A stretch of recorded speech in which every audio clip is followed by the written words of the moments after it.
Okay, friends, after investigating the matter quite a bit, everything is starting to make sense to me. In other words, what problems do I have?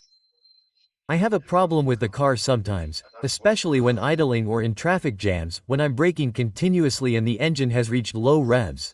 The brake pedal starts to feel hard and then, in order for it to take effect, you have to press it a lot. In other words, it seems like the brake booster loses power. The boxer, okay? That's on the one hand. Then, on the other hand, there are times when I ask a lot of the car or the turbo, and such, sometimes, not always, it turns on. This little light for the diesel starts to flash and it goes into link mode, into emergency mode, and it gives me the error code. I have it here. It gives me the error code P0299. Boost pressure regulation below the regulation limit. This is what it tells me. Okay, another problem I'm finding with this car is that, as you know, this car has an automatic start, meaning that we turn the key once and we don't have to leave the key in for the starter motor to start. In other words, we turn the key once and the starter motor starts to turn automatically until it starts.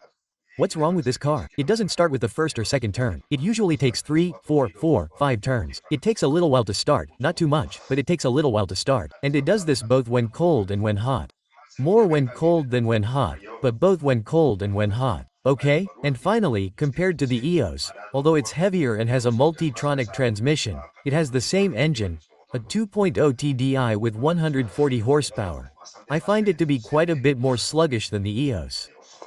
And even leaving aside the fact that it weighs more and that it is already multitronic, it doesn't seem to be very powerful. And everything we are talking about, that is, the hard pedal, the brake when we are idling, and such, the fact that when you ask the turbo for a lot of performance, the variable geometry doesn't seem to work well, because of course, the lung doesn't work well and, therefore, it goes into emergency mode, which makes it a little difficult to start, and everything, and that it doesn't have as much power, and all that, and everything fits with the failure being this element here. The tandem pump, okay? Tandem pump. Why is it called a tandem pump?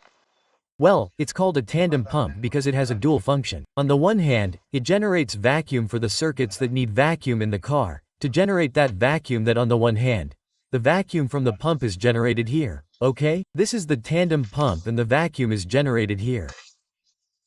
This comes through here to this non-return valve and leads to the brake booster, or boxer, and to the brake booster, which means that it is not necessary to apply much force to brake, but rather that braking is done with little force, smooth and such, and that is generated through the brake booster, and it is through the vacuum. And on the other hand, it leads through here and that vacuum basically regulates this actuator for the variable geometry. Depending on the vacuum that is generated, it either opens or closes the variable geometry flaps. If that does not work well or the vacuum that is generated is not enough, when you demand a lot of power and such, the equation can jump and it starts to see that the values do not match and it can go into emergency mode. Okay? Well then, as we have said, its function is to generate vacuum in both circuits, both for the turbo actuator and for the valve in the 75 and for the brake servo. And on the other hand, here you see, we have the diesel inlet and the diesel outlet. What it generates is like the low-pressure diesel pump, okay. It generates diesel pressure, which is necessary above all to work the return of the injectors. If that doesn't work well, there is not enough pressure in diesel return, then, well, the car is more lazy, it is slower, everything fits together. So, what did I do? The best thing would be to change the pump and put in a new pump, but it costs a lot of money. An aftermarket pump costs around 200 euros. I think a new one from the factory costs around 600 euros or so, it's a lot of money. Then there is also another solution that I am going to use as a next resource before using the solution that I am going to do now, which is that I bought a second-hand one. Of course, this is a wearable element, it wears out inside, well, several things, right? So, of course, buying a second-hand one carries the risk that it could be the same or worse than this one. So, we haven't done anything, but anyway, It cost me more or less cheap, and to try it out, I bought it, I put it in, I see that I put it in, I measure all the values that need to be measured, which will be the next video. We see that it does not give the values that the tandem pump work should give, so what I do is the next step, which is to buy a repair kit. And we will make a video if necessary. If the pump that I bought secondhand works for me, well, I don't know. Well, I might also make a video to repair this one. Okay, a repair kit costs about 30 euros or so. Then the pump is opened, the seals and everything else that usually leaks and causes the vacuum to escape are changed. Of course, the vacuum does not escape 100%. The vacuum escapes a little bit, and that little bit is what makes the car go but not run well due to some problems because the car slows down for me. If the car has revolutions, the brake pedal works perfectly for me, but when the engine is at full speed and the revolutions are low and I ask too much of the vacuum, since it loses a little or does not generate enough vacuum, it does not work well. The same with the turbo, if you go slowly it works and such, but if you ask for demand, since it does not generate enough vacuum, it causes problems. And the same with the startup, since it affects the return and the transport of diesel at the beginning and is too slow to start, it has a little trouble, some air enters or whatever and it has a little trouble starting. Okay, but it doesn't work well because it doesn't generate a vacuum boost or because it loses a little bit of vacuum.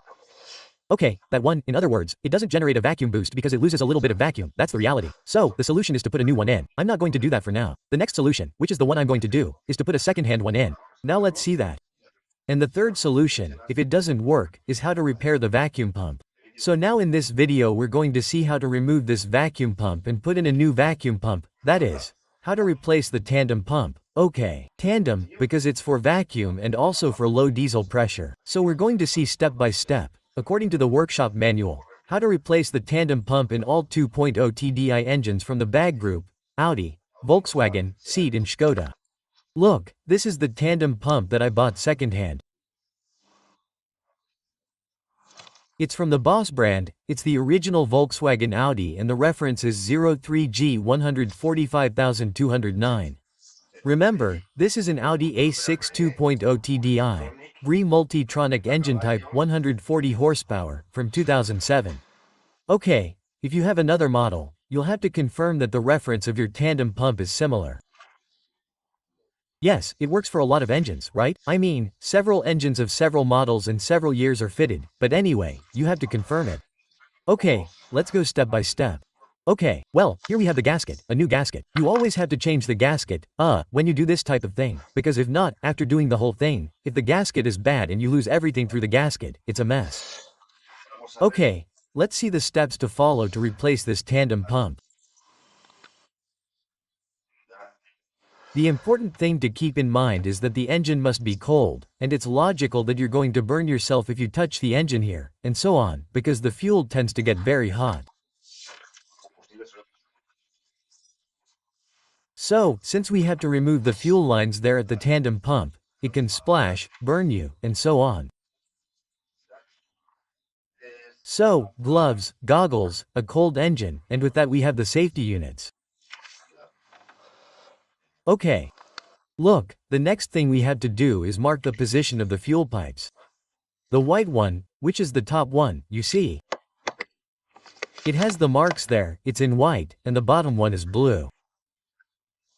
The bottom one, which is the blue one, which is at the very bottom, in other words, there's no leak. That's the return one and the blue one goes below. And the white one is the feed one and that one goes above, okay? It comes from the diesel filter. It comes from the diesel filter, up to here, okay? And the other one is the return one. And also the return one, there you see the blue one, the return one, which is the one that goes down. We also have a diesel temperature sensor there, do you see? That's the diesel temperature sensor. Okay, come on, now we'll remove those clamps and disconnect the two tubes. Then we'll disconnect the vacuum one, okay? We'll remove the clamp and disconnect the vacuum one. With pliers like these. I'll leave you a case with all these types of pliers in the video description. Do you see that it's for removing all types of clamps from BG group cars that have to do with fuel, coolant and other liquids? Okay? Well, with this we remove this clamp and we can now remove the supply one and the same procedure for the return one. A little tip, these pipes are usually quite hard. So, what do? I put a little W40 on it. I heat it a little with the heat gun. Where do I have it? There you see, I apply a little heat with the heat gun, without overdoing it or burning anything like that. A little bit of heat softens it. And then with one of these parrot's beaks I peel it off like this. I twist it a little so that it comes off and then it comes off. Okay, we'll put some paper underneath anyway because a little bit, very little, a little bit of diesel comes out, so as not to stain everything and so that the absorbent paper collects it all. Okay, so now we've removed the diesel feed pipe. Now we're going to remove the return pipe. Using the same procedure, we remove the return pipe, okay? And we also loosen this clamp and remove the vacuum pipe. Okay? So now we have to remove the 3 screws that are torque wrenches that hold the tandem pump to the cylinder head, which would be this one here, and that one here. And they're torque wrenches, okay? So there's not much space there, but by feel I think we can do it. Okay, let's do it. Mia, it couldn't be that easy. The first screw, which is this one, comes out without any problems. The second screw, which is a little lower, comes out with a little more trouble, but without any problems. See, this one over there is that one over there. Okay, I've already loosened both of those. And it turns out that the third and last screw is completely blocked by one of the coolant ducts. See, that's the third one. Let's see if I can focus on it well, so I can see it and focus on it well. Look, it's that one over there. And there's no way to put the tool in there, it hits this sleeve, which is all this here.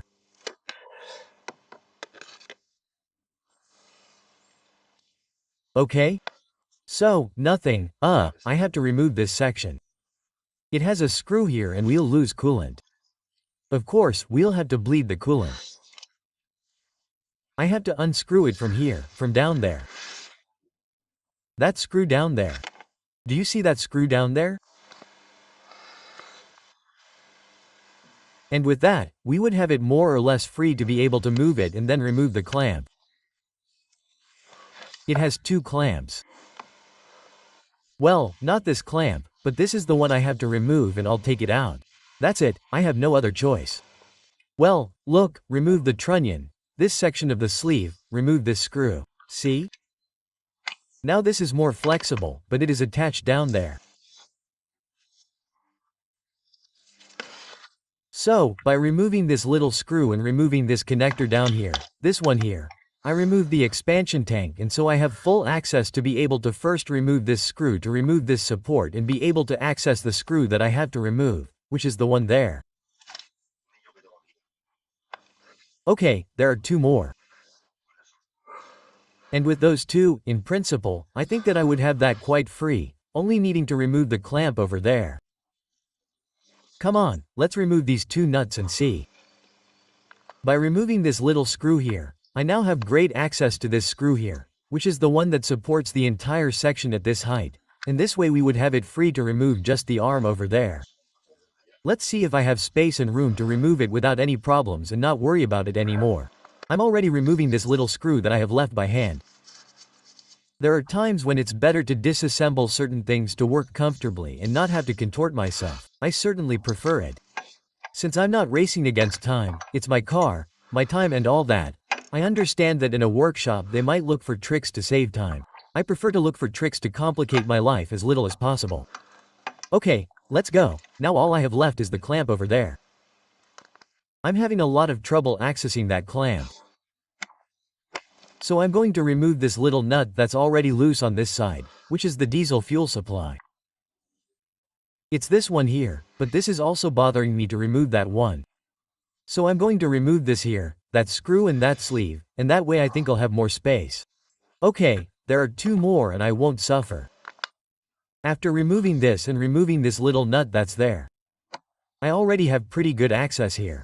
I'm going to remove this nut too, though, and that way I'll have the best access in the world. That nut was for the gas return. There's no need to remove anything, it was already removed. Okay, well, look at the great access I have to remove that clamp with these usual ones. And for that, well, I've removed the clamp and now I'm taking this one out and that's it. And now I have full access to this impossible little screw. In the end, I didn't have that much space left by a hair, but I've already loosened it with the spanner wrench. Okay, well, let's remove the 3 little screws, which are this one, and the one over there, and carefully remove the tandem pump. Okay, well, let's take out the little screw and it's almost. Well, the screw is out. There you have it. Then I think it's at 25 N. I have to look at it and I'll tell you. I think it was 25 N of torque. I have removed the 3 little screws, so now I'm carefully trying to remove the pump. Remember that this also has a gasket, so gently, and it comes out without any major problem. Okay, this is the gasket that we're going to change. It's been cleaned for a while, but this is what we have here. I don't know if it indicates something, a lot, or nothing, but this is what we have here. Okay, well, let's put the other one on. It's not that much of a mystery either. We're going to try to face these well because now it's very important when placing this thing that goes right on the camshaft that it fits perfectly. That's totally critical, okay? That it fits perfectly, right? Well, let's make sure that the pump we took out is the old one, the one that came with the car, which is much cleaner than this one, which although I cleaned it with metal wool and a cotton swab, it's still a bit cleaner. Well, reference 03G145209C from Bush, which is the same as the one we saw here, 03G145209C, okay. Well, let's clean the seat where it's going to go now. See? Let's see, that's the seat where the new pump is going to go now. I'll clean everything. Good. I'll put the new gasket on and we'll put the new pump on.